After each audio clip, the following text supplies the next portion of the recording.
Friends, times of mathematics YouTube channel में एक बार फिर आपका स्वागत है। मैं अमित पांडे आज आपके लिए लेकर आया हूँ कैलकुलस ऑफ वेरिएशन का बहुत ही इम्पोर्टेंट टॉपिक, जो लास्ट वीडियो में हम पढ़ चुके हैं, बात कर चुके हैं हम यूलर फंक्शन की, यूलर इक्वेशन की, उसके डेरिवेशन की, उसके क्वेश्चंस की। उसी का एक एक्सटेंड फॉर्म है जिसे बोलेंगे हम functional dependent on higher order derivative. मतलब अब वहां हमने सिंगल डेरिवेटिव में पढ़ा था, अब हम हायर ऑर्डर डेरिवेटिव के लिए डेरिवेशन देखेंगे। इंपॉर्टेंट है, ध्यान से देखिएगा। सेकंड डेरिवेशन है इस यूनिट का और इसके बाद एक और बचेगा, तो ये 3 डेरिवेशन सबसे ज्यादा इंपॉर्टेंट है। तो इससे क्वेश्चन आने वाले हैं पेपर पे। क्या है? Unnecessary condition for this one higher. देखो X Y Y dash Y double dash, क्योंकि अब एक डेरिवेटिव और आ गया dx to be extremum is, ये फंक्शन एक्सट्रीमम होगा फंक्शनल कब? ये तो आपको पता ही है, del F upon del Y minus D Y D X del F upon del Y dash plus D square X square del F upon del Y dash square. ये हमारा किसकी होगी? देखो यहां तक तो हमने क्या पढ़ा था, यहां तक तो यूलर पढ़ा था, del F upon del Y minus D Y by D X. ठीक, फिर इसका जब डबल डेरिवेटिव है तो डबल डेरिवेटिव, देखो डबल डेरिवेटिव तो यहाँ भी डबल डेरिवेटिव, सिंगल सिंगल, ठीक, इक्वल टू 0। ये ऐसे याद रखना है। तो ये प्रूफ करके लेकर आना है। तो देखिए प्रूफ में let y is equal to Y X be the function which makes equation number 1 stationary. मतलब ये मैक्सिमम वैल्यू लेकर आता है, मान लिया ये फंक्शन इसके लिए, and satisfy the boundary condition. अब बाउंड्री कंडीशन क्या लिए भाई? देखो y0 में y0 वैल्यू दे रहा है, x0 में x1 में y1 वैल्यू दे रहा है, डेरिवेटिव भी x0 में y0 डैश वैल्यू दे रहा है और डेरिवेटिव x1 में y1 डैश वैल्यू दे रहा है। ठीक है, ये बाउंड्री कंडीशन मानी है हमने कुछ। Also eta x be the differentiable function such that eta x भी इनिशियल वैल्यू पे 0 देगा, उसका डेरिवेटिव भी इनिशियल वैल्यू पे 0 देगा। अब ये चीज लिख कैसे रहे हैं भाई? देखो फर्स्ट ऑर्डर डेरिवेटिव जिसने पढ़ा है वहां से लिख रहे हैं हम ये सारी चीजें। बाउंड्री कंडीशन स्टार्टिंग में भी वही रहेगी, एंड पे भी वही रहेगी। ठीक है, सारे डेरिवेटिव्स की। और ईटा जो फंक्शन है वो स्टार्टिंग में भी 0 रहेगा, एंड पे भी 0 रहेगा। ठीक है, now replacing y is equal to Y plus epsilon. देखो y हमारा फंक्शन था, अब इसे हम नेबरिंग फंक्शन में बदल रहे हैं। ये नेबरिंग फंक्शन है y प्लस एप्सिलॉन ईटा इन 1। तो देखो इक्वेशन ये क्या हो जाएगा? i एप्सिलॉन हो जाएगा, क्योंकि एप्सिलॉन के फॉर्म में चलेगा ना अब। तो x0 से x1 f x y की जगह हो जाएगा क्या? y plus epsilon eta. y dash की जगह हो जाएगा y dash plus epsilon eta dash. Double dash की जगह हो जाएगा y double dash plus epsilon eta double dash equal to 0। ठीक है, ये सारी चीज रिलेट कर रही है। फर्स्ट इसका जो पहला डेरिवेशन है वो आपको स्टार्टिंग वीडियो पे मिल जाएगा, वो जो पहले देख लें, उसका लिंक डिस्क्रिप्शन बॉक्स में मैंने डाल रखा है। ठीक है, अब to find the extremum value, तो we find the stationary values of i epsilon.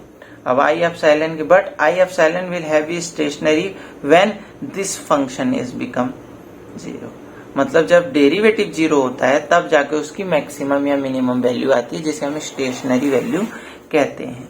तो अब ये फंक्शन जो है, वी राइट दिस फंक्शन को हम इस फॉर्म पे लिख रहे हैं। ये x, ये y, नेबरिंग फंक्शन देखो y dash y double dash. अब ऐसे लिख रहे हैं फंक्शन को f। ठीक, तो अब हमारा इक्वेशन 3 क्या बन जाएगी? देखो ये पूरा f है, ये पूरा f है ना, तो क्या हो जाएगा? i एप्सिलॉन x0 से x1। ठीक, इस पूरे की जगह हम क्या लिख देंगे? f capital F dx। इसको हल करेंगे, क्या होगा? इसका डिफरेंशिएशन करने वाले हैं, क्योंकि हमें ये देखो, हमें ये लेकर आना है इक्वल टू 0, जैसे फर्स्ट उसमें करा था। ठीक, सेम चीज वही रहेगी, बहुत इजी है। Differentiation under the integral sign, Leibniz rule लगाते हैं। ठीक, तो भाई ये हमारा एप्सिलॉन के रिस्पेक्ट में डिफरेंशिएशन हो रहा है, तो f का भी एप्सिलॉन के रिस्पेक्ट में हो जाएगा। ठीक है, वहां f dx था, तो f का भी एप्सिलॉन के रिस्पेक्ट में हो जाएगा। और f क्या है? f is a function of किसका? f is a function of x y y dash और डबल डैश। तो देखो f is a function of, अब आप ध्यान से देखेंगे जरा, मैं बता दूं कुछ आपको, एक minute. f is a function of x, y, ध्यान से देखना, y plus epsilon eta, y dash plus epsilon eta dash और comma y double dash plus epsilon eta double dash, इसका फंक्शन है f। तो जब अपसाइलन के रिस्पेक्ट में करेंगे तो x is free from epsilon, ये तो 0 हो जाएगा। ठीक, इसका करेंगे भाई तो f का पहले y के रिस्पेक्ट में होगा और फिर अपसाइलन के रिस्पेक्ट में करेंगे इस पूरे का करेंगे तो ये तो 0, अपसाइलन का करेंगे तो 1 ईटा आ गया, फिर प्लस, फिर इसके रिस्पेक्ट में करेंगे तो y डैश के रिस्पेक्ट में, और फिर इस y डैश का करेंगे पूरे का तो इसका 0 और इसका अपसाइलन का 1 ईटा डैश। सेम इसका पहले y डबल डैश के रिस्पेक्ट में और फिर y डबल डैश पूरे फंक्शन का अपसाइलन के रिस्पेक्ट में करेंगे, इसका तो 0, इसका 1 और ये ईटा डबल डैश इक्वल टू 0। ठीक, इसे ये हमारी इसकी वैल्यू है, इट बिकम 0, इसको 0 रखते हैं तो भाई देखो इसको 0 रखेंगे इक्वल टू ये वैल्यू आई इसकी, इसको 0 रखा। चलिए अब इंटीग्रेशन कर रहे हैं इसका बाय पार्ट, तो भाई देखो इंटीग्रेशन अब आपको आना चाहिए। भाई देखो इसको हम dx अलग से लिया है, इसमें u इंटू वी लगाया, u लगाया तो u ऐसे के वैसे ही, इंटीग्रेशन ऑफ v, डेरिवेटिव का इंटीग्रेशन सिंगल हो जाएगा, माइनस इंटीग्रेशन फर्स्ट का डेरिवेटिव, सेकंड का इंटीग्रेशन, डेरिवेटिव का इंटीग्रेशन सिंपल हो गया dx। सेम चीज यहां पर भी ओपन करेंगे, ठीक है, हायर डेरिवेटिव के लिए। ठीक, अब आपको इसमें एक चीज ध्यान है, यूजिंग टू क्या है यहाँ पर, जब देखो ये तो इंटीग्रेशन है, ठीक है, कोई मैटर नहीं, लेकिन इसका मैटर पड़ता है जब ये ईटा एक्स की जगह x1 और ईटा x0 रखेंगे। भाई ईटा x1 रखेंगे या ईटा x0 रखेंगे और दोनों का मान क्या है 0, तो ये लिमिट तो रखने में 0 होगी, तो ये बचेगा, ये बचा क्योंकि ईटा dx बाहर आ गया, ये बचा, यहां से ये इंटीग्रेशन बचा। ठीक, ऐसे इसमें भी वैल्यू रखेंगे, डैश भी 0 होता है, ये भी 0 होता है, यहां से ये बचा, लिमिट डबल डेरिवेटिव ईटा एक्स बाहर। ध्यान से देख रहे हैं, जिसको मैं अंडरलाइन करना हो ये भी 0 और ये भी वेनिश हो गया।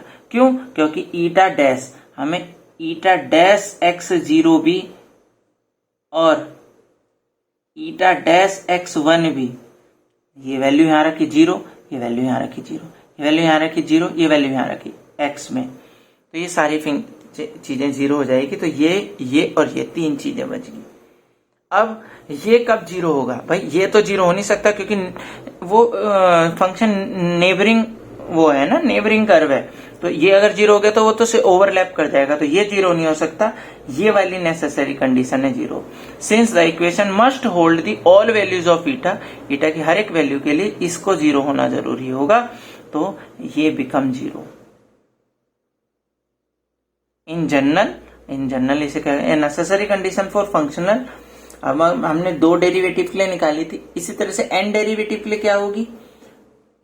Del F on del Y, एक single derivative plus double alternate चल रहे, तो n के लिए क्या होगा? n के लिए n डेरिवेटिव माइनस 1 की पावर n। क्यों रखा? क्योंकि प्लस माइनस ऐसे चल रहे हैं। It is known as Euler Poisson equation. ये ध्यान रखेंगे, यूलर पॉइजन इक्वेशन के नाम से भी ये डेरिवेशन आ जाता है, जिसे हम बोलते हैं higher order derivative of functionals, या functional depends on higher order derivative. ध्यान रखना, मैं ये बार बार बोल रहा हूं, इसको यूलर पॉइजन इक्वेशन की फॉर्म पे ये क्वेश्चन आता है। ठीक है, आगे देखेंगे। Find the extremal of the following function. अब जो भी हमारे फंक्शन आएंगे, देखिए अब देख के ही पता चलेगा कहां से बिलोंग कर रहा है। y डबल डेरिवेटिव आ गया, इसका मतलब हायर ऑर्डर वाला है, कोई बात नहीं, तो यूलर पॉइजन इक्वेशन लगाते हैं उसके लिए। फंक्शन ये है, पॉइजन उतारना देखो बहुत आसान है, ये तो हमें पता थी, सिंगल के लिए सिंगल प्लस डबल के लिए डबल इक्वल टू 0। ठीक है, और f is a function of more than variable, इसलिए डेल लगेगा यहाँ पर। ये भी निकाल लिया, ये भी निकाल लिया, ये भी निकाल लिया, वैल्यू रखी सारी, फंक्शन को कर दिया y के रिस्पेक्ट में, y डैश के रिस्पेक्ट में, y डबल डैश के रिस्पेक्ट में। सबके रिस्पेक्ट में करा, वैल्यू रखी तो आप देखो यहाँ पर डबल डेरिवेटिव, ठीक, वैल्यू रखी यहाँ पर, 2 डेरिवेटिव थे और यहाँ अंदर भी 2 डेरिवेटिव, तो टोटल कितने हो जाएंगे 4 डेरिवेटिव y के, यहाँ 32y, तो इसको ऐसे लिख दूंगा, 4 डेरिवेटिव को लिखना d की पावर 4, 2 पहले हटा दो, तो ये 16y, यहाँ भी y बाहर, d की पावर 4। अब मैंने बताया हायर ऑर्डर के लिए m का यूज करते हैं, इसको ब्रेक कर सकते हैं हम, भाई इसे ब्रेक कर लिया, इसे लिख दिया 2 की पावर 4, तो ये हो जाएगा d की पावर 2, इसके बाद 2 की पावर 4 या 2 की पावर 2, तो ये हो गया क्या, ए स्क्वायर माइनस बी स्क्वायर वाला फॉर्मूला, प्लस में माइनस में, ये यहाँ से आ गया प्लस माइनस 2, यहाँ से आ गया प्लस माइनस 2i, तो इसके लिए हो गया ये, प्लस 2 के लिए हो गया ये वाला, माइनस 2 के लिए हो गया ये वाला, CF ये i वालों के लिए होगा कॉस साइन वाला, और बाउंड्री कंडीशन नहीं दे रखी है, तो यही हमारा आंसर हो गया। बस मेरा कहने का, समझाने का ये तात्पर्य है कि फंक्शन देख के समझ जाएंगे ये कौन से ऑर्डर का फलन है, कौन से ऑर्डर का क्वेश्चन है। इसमें सिंगल डेरिवेटिव तक होता तो यूलर इक्वेशन लगती, लेकिन जहां डबल या ट्रिपल आ जाएगा वहां यूलर पॉइजन लगेगा। जैसे ये क्वेश्चन दिया है, फंक्शन ये रहा, ये फंक्शन होता है भाई अंदर वाला, ठीक, तो यूलर पॉइजन। आप देखो 2 तक था तो 2 तक लिखा, 3 तक था तो 3 तक लिखेंगे, प्लस माइनस प्लस फिर माइनस, 3 तक 3, क्योंकि 3 तक है तो 3 तक ले जाएंगे। सारी चीज निकाली, वैल्यू रखी, दोनों में 2 आ रहा, हटा दिया।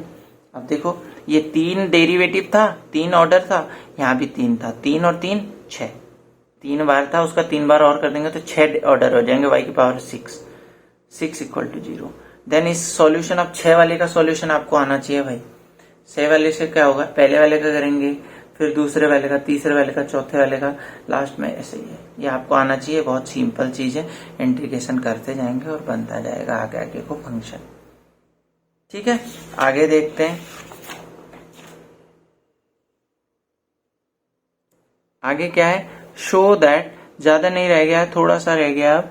Show that the curve which extremize this one, higher derivative है, देखो 2 डेरिवेटिव अंडर दी कंडीशन दे रखी है 4। मोस्ट इंपॉर्टेंट क्वेश्चन है।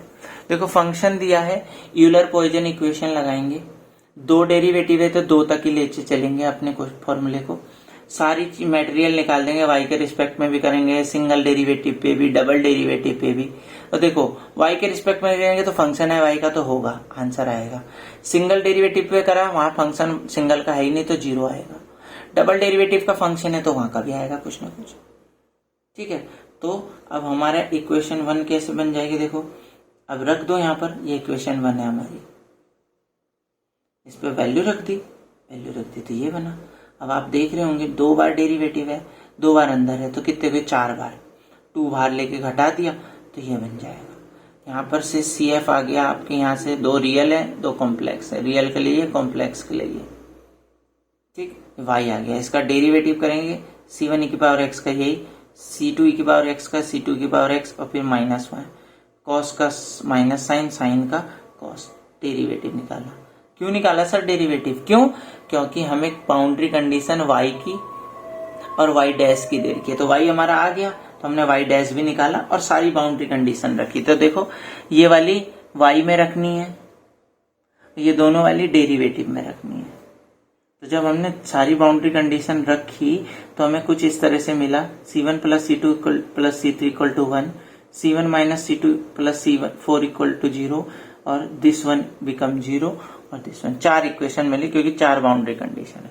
अब इन्हें सॉल्व करना है अपने हिसाब से कि भाई पहले एक काम कर लो, क्या यहाँ से c1 को काट दो, c2 c4 में निकल जाएगा, c2 को काट दो इन 2 फॉर्म में। तो पहले यहाँ से एक इक्वेशन बनेगी, यहाँ से एक इक्वेशन, जैसे मान लिया आपने c2 हटा दिया तो यहाँ c1 और c3 c4 में मिली, यहाँ पर से आप फिर दोबारा से c1 c4 पे ले आएंगे और सॉल्व करके आप देखेंगे कि हमारा c1 c2 c4 सारा 0 आ रहा है और c3 क्या आ रहा है, 1 आ रहा है। और ध्यान रहे ये वैल्यू आपकी पुट करने पे सेटिस्फाई भी करनी चाहिए। देखो ये सारे 0, c3 1, 0 0 और 1 1, सारे 0 0 0 0 0। होल्ड भी करनी चाहिए, विदाउट होल्ड काम नहीं चलेगा बिल्कुल भी। ठीक है, तो ये आप बहुत सारे तरीके होते हैं इन्हें सॉल्व करने के। मैट्रिक्स फॉर्म भी होती है एक, ठीक है। तो बीएससी में जैसा सा आपने पढ़ा है वो आप देख सकते हैं, नहीं आएगा तो मैं आपको समझा दूंगा नेक्स्ट वीडियो में, ठीक। तो क्योंकि समय लगेगा काफी और काफी लंबी वीडियो जा रही है। हैंस फ्रॉम इक्वेशन 2 में ये सारी वैल्यू रख लेंगे। हमारा सॉल्यूशन था y is equal to C1 0 है तो ये 0, C2 0 ये 0, C3 आएगा 1 तो ये cos x और C4 0 तो y is equal to cos x our extremal. ठीक है, आगे देखते हैं। नेक्स्ट क्वेश्चन है कि find the extremal this one. Same question है और बाउंड्री कंडीशन दे रखी है। हमने क्या करा, हायर डेरिवेटिव है, पॉइजन फॉर्मूला लिखा, रिक्वायरमेंट जो थी वो भर दी। और आपने एक चीज देखा, जब हमने भाई ये फंक्शन था, हमने y के रिस्पेक्ट में करा तो 1 आया, सिंगल डेरिवेटिव में 0, डबल डेरिवेटिव में 1, वैल्यू रखी 1, ये 0 और यहाँ रखा 1 का डबल डेरिवेटिव 0। आप देख रहे हो 1 equal to 0 which is not possible. ऐसा हो ही नहीं सकता यार, यहां से सॉल्व करके 1 आ रहे और इक्वल टू हम 0 ला रहे, ये पॉसिबल नहीं है। मतलब इस वाली एक्सट्रीमल के लिए, इस फंक्शनल के लिए कोई भी सॉल्यूशन नहीं है। Extremal can not be determined. ऐसा केस तो हो ही नहीं सकता ना, अगर हमने सॉल्यूशन निकाल दिया तो हमने ये निकाल दिया, मतलब 1 equal to 0 which is not possible. ठीक है, ये ध्यान रखना, ऐसा भी हो सकता है क्वेश्चन पे। नेक्स्ट है, हमें एक्सट्रीमल फाइंड करना है इस फंक्शन के लिए। फंक्शन हमने राइट डाउन कर दिया। नेसेसरी कंडीशन फॉर एक्सट्रीमल क्या होगा, देखो हायर ऑर्डर है, हायर ऑर्डर लिखेंगे, डबल तक है तो डबल लिखेंगे। ठीक है, अल्टरनेट चल रहे हैं साइन, बिल्कुल। वैल्यू निकाली भाई, यहां पर से जो जो चीज रिक्वायरमेंट थी सारी रख दी। ठीक, सॉल्व करा। अब ये सॉल्व करना आप खुद जानेंगे। 2 के 2 बार डिफरेंशिएशन तो 4 आ गया, 1 का 1 बार और तो 2 आ गया ये भाई। तो इसको सही से लिखा, पहले 4 फिर 2 1 ऐसा लिख दिया। इसको लिखा m की power 4 2m square plus 1। m की वैल्यूज निकाल ली, यहाँ से 4 वैल्यूज आई, उन देखो चारों वैल्यूज में प्लस आई सेम है तो उसके लिए ये वाला हो गया। ठीक, प्लस दूसरे माइनस आई के लिए ये वाला हो गया। ठीक, तो ये रिक्वायर एक्सट्रीमल है। इसमें हमारे को बाउंड्री कंडीशन नहीं दी थी, लेकिन यहाँ बाउंड्री कंडीशन थी, यहाँ फंक्शन का नहीं निकला। अगर फंक्शन निकलता तो बाउंड्री कंडीशन रख के होल्ड करते। ठीक है, तो ये था हमारा आज की वीडियो पे। नेक्स्ट वीडियो जल्दी आने वाली है, तो चैनल को लाइक शेयर सब्सक्राइब कर दें भाई। ठीक है, और नेक्स्ट वीडियो में मिलते हैं एक लास्ट डेरिवेशन के साथ। Okay, bye.